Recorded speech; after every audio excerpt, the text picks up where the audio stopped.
हे करा.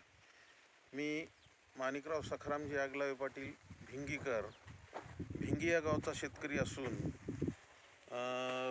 गाळमुक्त धरण जलयुक्त शिवार योजने अंतर्गत माहे मे 2018 महाराष्ट्र शासन मानवलोक अंबाजोगाई जिल्हा बीड, केअरिंग फ्रेंड्स मुंबई, जयवंतराव घ्यार पाटील सेवाभावी संस्था हिंगोली यांचे संयुक्त विद्यमाने राबविले.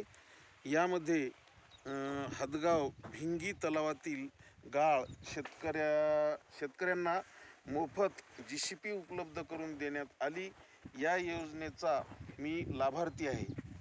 या योजनेचे फायदे असे झाले आहेत की 2018 मेमध्ये आम्ही आमच्या शेतात धरणातील गाळ आणून टाकला.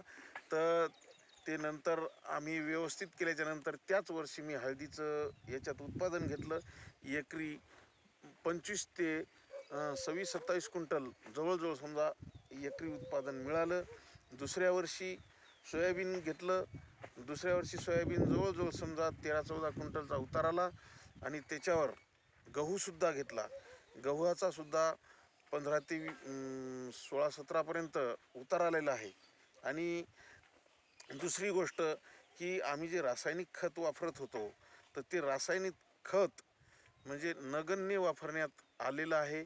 कारण या गाळाचा एवढा फायदा आहे, या गाळाचा शेतात फायदा आहेच, पण आमच्या गावचा जे हदगाव भिंगी तलाव हे गाळ उचलल्याच्यानं खोलीकरण झालं. खोलीकरण झाल्यामुळं त्याच्यात पाणी जास्तीचं साठवलं गेलं.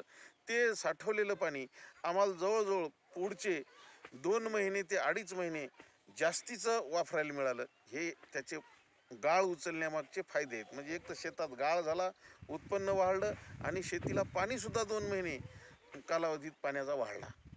आणि दुसरी गोष्ट आणखीन एक दुसरी माझी कळकळीची शासनाला विनंती आहे की हे 2018मध्ये नुसतं शेतकऱ्याला JCP मार्फत गाळ टाकून दिला.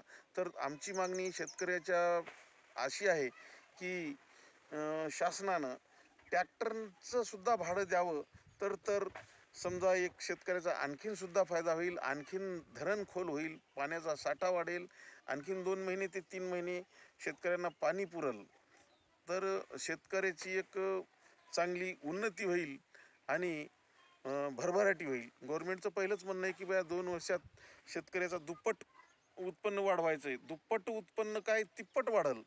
पण आमची एकच शासनाला विनंती आहे की शासनानं JCP तर भरून द्यावे JCPनं आणि ते ट्रॅक्टरचं भाडंसुद्धा द्यावं. ही मी शासनाला संस्थेमार्फत विनंती करतो. दुसरी गोष्ट की हे सगळं जे आम्हाला 2018मध्ये जे या संस्थेमार्फत केल्या गेलं, संस्थेचे आणि शासनाचे मी आभार मानतो. एवढे बोलून माझे 2 शब्द संपवतो. जय हिंद, जय महाराष्ट्र. धन्यवाद.